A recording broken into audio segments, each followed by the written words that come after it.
Hi hello friends, இந்த 2024க்கான Tamil Nadu engineering admission process start ஆகிட்டு அப்படின்னே சொல்லலாம். ஏன்னா அதுக்கான ஷெடியூல் இன்னைக்கு கொடுத்துட்டாங்க. ஸோ கவுன்சிலிங் ப்ராசஸ் இதுலேருந்து ஸ்டார்ட் ஆகுது அப்படின்னே நம்ம சொல்லிடலாம். அண்ட் நம்ம இப்போ என்னெல்லாம் பார்க்க போகிறோம்னா, ஷெடியூலை பற்றி கொஞ்சம் கிளியராக பார்க்க போகிறோம். அண்ட் கவுன்சிலிங் ப்ராசஸ் எப்படி இருக்குது அப்படிங்கிறத பார்க்க போகிறோம். அதுக்கு தேவையான சப்போர்ட்டிங் டாக்குமெண்ட்ஸ் என்னென்ன வேணும், அது கூட இதனுடைய ஃபீஸஸ் என்ன மாதிரி இருக்கும் அப்படிங்கிறத தான் கிளியராக பார்க்க போகிறோம். ஸோ நம்மளுடைய வீடியோவை ஸ்கிப் பண்ணாமல் பாருங்கள். நீங்கள் இன்னும் நம்மளுடைய சேனலை சப்ஸ்கிரைப் பண்ணாமல் இருந்தீங்கன்னா சீக்கிரம் சப்ஸ்கிரைப் பண்ணிக்கோங்க. வாங்க வீடியோக்குள்ள போலாம். TNEA 2024க்கான நோட்டிஃபிகேஷன் இன்னைக்கு தான் அனௌன்ஸ்மெண்ட் பண்ணியிருக்காங்க. அதாவது 6th May அனௌன்ஸ்மெண்ட் பண்ணியிருக்காங்க. ஸோ இன்னையிலேருந்து உங்களுடைய ஆன்லைன் ரெஜிஸ்ட்ரேஷன் ப்ராசஸும் ஸ்டார்ட் ஆகுது. அதே மாதிரி நீங்கள் அப்ளிகேஷன் ஃபில் பண்ணுறதும் ஸ்டார்ட் ஆகுது. ஒன் பை ஒன்னாக கம்ப்ளீட் பண்ணிட்டீங்க அப்படின்னா இன்னைக்கு உங்களுடைய ஒரிஜினல் சர்டிஃபிகேட்ஸ் எல்லாமே வந்து நீங்கள் அப்லோடும் பண்ணலாம் அப்படின்னு சொல்லிட்டாங்க. அண்ட் உங்களுடைய ஆன்லைன் அப்ளிகேஷன் லாஸ்ட்டாக க்ளோஸ் ஆகக்கூடிய டேட் அப்படின்னு பார்த்தீங்கன்னா 6th June க்ளோஸ் ஆயிரும் அப்படின்னு சொல்லியிருக்காங்க. அண்ட் ரெக்வயர் டாக்குமெண்ட், அதாவது இந்த கவுன்சிலிங் ப்ராசஸ்க்கு என்னென்ன டாக்குமெண்ட்ஸ் வேணும் அப்படிங்கிறத நான் லிஸ்ட் அவுட் லாஸ்ட் பண்ணுறேன். ஸோ அந்த டாக்குமெண்ட்ஸ்லாம் அப்லோட் பண்ணுறதுக்கான லாஸ்ட் டேட் அப்படின்னு பார்த்தீங்கன்னா 12th June க்ளோஸ் ஆயிரும் அப்படின்னு சொல்கிறாங்க. ஒன்ஸ் நீங்கள் அப்லோட் பண்ண உடனே உங்களுக்கான ரேண்டம் நம்பர் வந்து உங்களுக்கு அசைன் ஆயிரும். ஸோ அதுவும் 12th June உங்களுக்கு இருக்கும் அப்படின்னு சொல்லியிருக்காங்க. அண்ட் நீங்கள் இப்போ எல்லா சர்டிஃபிகேட்டும் அப்லோட் பண்ணியிருப்பீங்களே, அந்த எல்லா சர்டிஃபிகேட்டையும் வந்து வெரிஃபை பண்ணுவாங்க. யாருன்னா TFC சென்டர் ஆன்லைன் மூலமாக தான் பண்ணுவாங்க. ஸோ அதுக்கான டேட் அப்படின்னு பார்த்தீங்கன்னா 13th June 30 June வரை இருக்கும் அப்படின்னு சொல்கிறாங்க. ஸோ இந்த ப்ராசஸ் எல்லாம் முடிஞ்சதுக்கப்புறம் உங்களுக்கு வந்து ரேங்க் லிஸ்ட் வந்து அலாட் பண்ணுவாங்க. அது எப்போ அப்படின்னு பார்த்தீங்கன்னா 10th July உங்களுக்கு ரேங்க் லிஸ்ட் வந்து அனௌன்ஸ்மெண்ட் பண்ணிடுவாங்க அப்படின்னு சொல்லியிருக்காங்க. அதுக்கப்புறம் உங்களுக்கு ஏதாவது டவுட், அதாவது ரிலேட்டட் டு அப்ளிகேஷன் ஃபில்லிங்னாலும் சரி, அல்லது ரேங்க் லிஸ்ட்டை பேஸ் பண்ணினாலும் சரி, அல்லது அப்லோடிங் டாக்குமெண்ட்ஸ் ரிலேட்டட்னாலும் சரி, உங்களுக்கு ஏதாவது இஷ்யூஸ் இருந்துச்சு அப்படின்னா நீங்கள் டைரெக்டாக அவங்களுடைய சென்டர்ஸை கால் பண்ணுறதுக்கான டேட் என்ன கொடுத்துருக்காங்கன்னா 11th July 20th July நீங்கள் வந்து அவங்கள காண்டாக்ட் பண்ணி இந்தந்த இஷ்யூஸ் இருக்குது அப்படிங்கிறத நீங்கள் அவங்கக்கிட்ட ஷேர் பண்ணி அதுக்கான சொல்யூஷனையும் உங்களால் பெற முடியும் அப்படின்னு சொல்லியிருக்காங்க. ஸோ இதுவரை உங்களுக்கு rank list process and issues process முடிஞ்சிச்சு. இதுக்கப்புறம் தான் வந்து கவுன்சிலிங் ப்ராசஸ் ஸ்டார்ட் ஆகுது. ஃபஸ்ட்டு கவுன்சிலிங் யாருக்கு ஸ்டார்ட் ஆகும் அப்படின்னு பார்த்தீங்கன்னா, கவர்மெண்ட் ஸ்கூலில் படிச்சிருப்பாங்கல்ல, ஸ்பெஷல் ரிசர்வேஷன் கோட்டா, அதாவது 7.5% ரிசர்வேஷனில் இருப்பாங்கல்ல, அவங்களில் differently abled person, ex servicemen person, அதே மாதிரி ஸ்போர்ட்ஸ் பர்சனுக்கு தான் ஃபர்ஸ்ட் கவுன்சிலிங் ப்ராசஸ் ஸ்டார்ட் ஆகும். அதுக்கப்புறம் செகண்ட் கவுன்சிலிங் ப்ராசஸ் யாருக்கு ஸ்டார்ட் ஆகும் அப்படின்னு பார்த்தீங்கன்னா, ஜென்ரல் கேட்டகரியில் வர்றவங்களுக்கு, அதே differently abled person, ex servicemen candidate and sports கேண்டிடேட்ஸ்க்கு நடக்கும் அப்படின்னு சொல்லியிருக்காங்க. அண்ட் தேர்டு ப்ராசஸ் தான் வந்து ஜென்ரல் கவுன்சிலிங்காக நடக்கும். இது வந்து எப்படி ஸ்ப்ளிட் பண்ணி நடத்துவாங்க அப்படின்னு பார்த்தீங்கன்னா, அகடமிக், அதுக்கப்புறம் கவர்மெண்ட் ஸ்கூல் 7.5% கேட்டகரியில் வரவங்களுக்கு, அதுக்கப்புறம் ஒகேஷ்னல் லிஸ்ட்டில் வரவங்களுக்கு, இவங்களுக்கு எல்லாத்துக்குமே வந்து அதுக்கப்புறம் தான் வந்து கவுன்சிலிங் ப்ராசஸ் நடக்கும். ஸோ இந்த counselling process round 1, round 2, round 3 எல்லாமே முடிஞ்ச பிறகு கடைசியில் தான் வந்து சப்ளிமெண்ட்ரி கவுன்சிலிங் நடக்கும். சப்ளிமெண்ட்ரி கவுன்சிலிங் அப்படின்னு நீங்கள் பார்த்தீங்க அப்படின்னா, இன்கேஸ் 12th ஃபெயில் ஆகியிருப்பாங்க, அவங்க எக்ஸாம் எழுதி பாஸ் ஆகி கவுன்சிலிங்குள்ளே வருவாங்க. அதுக்கப்புறம் கவுன்சிலிங் வேண்டான்னு ஸ்கிப் பண்ணியிருப்பாங்க, அவங்க அப்ளை பண்ணலாம்.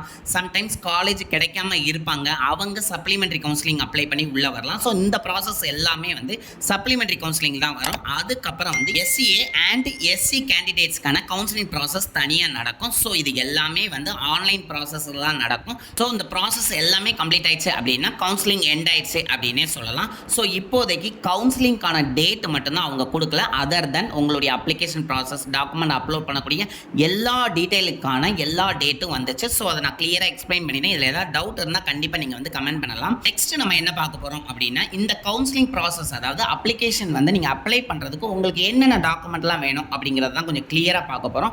ஃபஸ்ட்டு பார்த்தீங்கன்னா, உங்களுடைய நேமை கரெக்டாக 10th 12th சர்டிஃபிகேட்டில் என்ன மாதிரி இருக்கோ அதை கிளியராக வந்து டைப் பண்ணுங்கள்.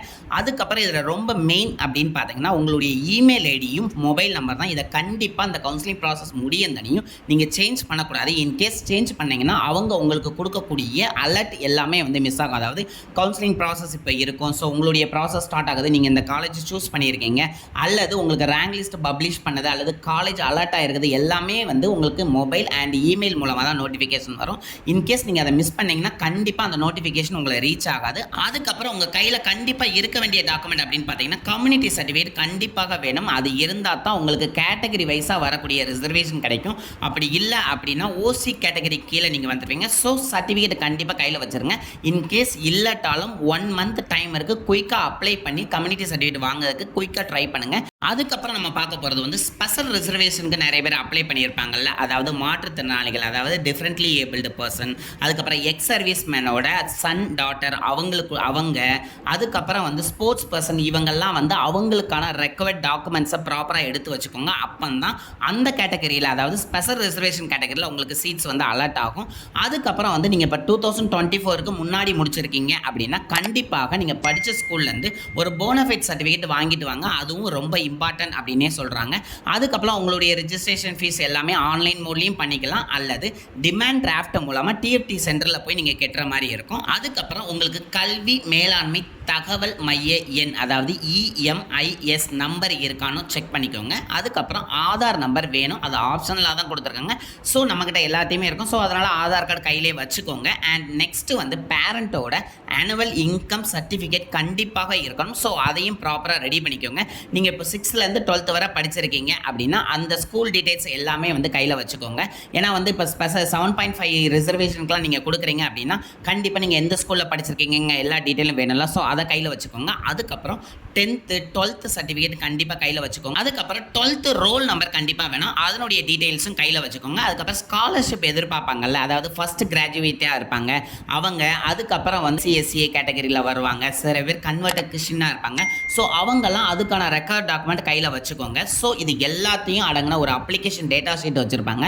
ஸோ அதில் நீங்கள் டிக் பண்ணுற மாதிரி இருக்கும். ஸோ இந்த எல்லா டாக்குமெண்ட்டும் வச்சுட்டு நீங்கள் அப்ளை பண்ண போகிறீங்க அப்படின்னா குயிக்காக உங்களால் அப்ளை பண்ண முடியும். அண்ட் நெக்ஸ்ட் பார்த்தீங்கன்னா என்னென்ன டாக்குமெண்ட்லாம் அப்லோடிங்க்கு நீங்கள் எடுத்து வச்சுக்கணும் அப்படிங்கிறத பார்க்கலாம். ஃபர்ஸ்ட் வந்து உங்களுடைய 10th மார்க் ஷீட் கண்டிப்பாக வேணும். அதுக்கப்புறம் 12th மார்க் ஷீட் கண்டிப்பாக வேணும். அதுக்கப்புறம் டிசி கண்டிப்பாக நீங்கள் கையில் வச்சுக்கோங்க. நீங்கள் இப்போ 7.5% ரிசர்வேஷனுக்கு அப்ளை பண்ணுறீங்க அப்படின்னா 6லேருந்து 12th வரை உள்ள டீட்டெயில்ஸ், அதாவது கவர்மெண்ட் ஸ்கூலில் படிச்சிருந்தீங்கன்னா அந்த டீட்டெயில்ஸ் எல்லாமே கையில் வச்சுக்கோங்க. அதுக்கப்புறம் கம்யூனிட்டி சர்டிஃபிகேட் கண்டிப்பாக வேணும், நேட்டிவிட்டி சர்டிஃபிகேட் கண்டிப்பாக எடுத்துருக்கணும். அதுக்கப்புறம் இன்கம் சர்டிஃபிகேட் வேணும். ஃபர்ஸ்ட் கிராஜுவேட்டாக இருந்தீங்க அப்படின்னா அதுக்கான சர்டிஃபிகேட்ஸ் கையில் எடுத்து வச்சுக்கோங்க. அப்புறம் நீங்கள் ஸ்ரீலங்கன் தமிழின் பீப்புள்ஸாக இருந்தீங்க அப்படின்னா அதுக்கான சர்டிஃபிகேட் கையில் எடுத்து வச்சுக்கோங்க. அதுக்கப்புறம் ஸ்பெஷல் ரிசர்வேஷன் ஆல்ரெடி சொல்லியிருப்போம்ல, எக்ஸ் சர்வீஸ் மேனோட சன் ஆர் டாட்டராக இருப்பீங்க. ஸோ அதுக்கான ரெலவெண்ட் சர்டிஃபிகேட்ஸ் கையில் வச்சுக்கோங்க. அதுக்கப்புறம் டிஃப்ரெண்ட்லி ஏபிள் பர்சன் இருந்தீங்கன்னா உங்களுடைய சர்டிஃபிகேட்ஸை ப்ராப்பராக வச்சுக்கோங்க. அதுக்கப்புறம் ஸ்போர்ட்ஸ் பர்சன் இருந்தீங்கன்னா அது ரிலேட்டடான சர்டிஃபிகேட்ஸ் எல்லாமே கையில் வச்சுக்கோங்க. ஸோ இது எல்லாமே அப்லோடிங்க்கு தேவைப்படும். அதுக்கப்புறம் ரிஜிஸ்ட்ரேஷன் ஃபீஸ் அப்படின்னு நீங்கள் பார்த்தீங்க அப்படின்னா எஸ்சி எஸ்சிஏ எஸ்டி கேண்டிடேட்ஸுக்கு 250 rupees ரிஜிஸ்ட்ரேஷன் ஃபீஸ் வரும். அதை தவிர்த்துட்டு மற்ற எல்லா கேட்டகரிக்குமே வந்து 500 rupees வந்து ரிஜிஸ்ட்ரேஷன் ஃபீஸாக சொல்லியிருக்காங்க. அதுக்கப்புறம் நம்ம பார்த்தோம் அப்படின்னா இந்த அப்ளிகேஷன்லாம் ஃபில் பண்ணக்கப்புறம் இன்ஜினியரிங் கவுன்சிலிங் ஸ்டார்ட் ஆகும்ல, அது வந்து மொத்தம் 4 ஸ்டேஜஸாக இருக்கும். அதாவது எத்தனை ரவுண்ட் நாள் இருக்கலாம், ஆனால் அது 4 ஸ்டேஜஸாக தான் கண்டக்ட் பண்ணுவாங்க. ஃபர்ஸ்ட் வந்து உங்களுக்கு சாய்ஸ் ஃபில்லிங் கொடுப்பாங்க. அதுக்கப்புறம் டெனன்டிவ் அலாட்மெண்ட் உங்களுக்கு செட் பண்ணுவாங்க. அதுக்கப்புறம் டெனன்டிவ் அலாட்மெண்ட்டுக்கான கன்ஃபர்மேஷன் இருக்கும். அதுக்கப்புறம் நீங்கள் காலேஜ்லேயோ அல்லது டிஎஃப்சி சென்டர்லேயோ பேமெண்ட் கட்டி நீங்கள் வந்து கன்ஃபார்ம் பண்ணுற மாதிரி இருக்கும்.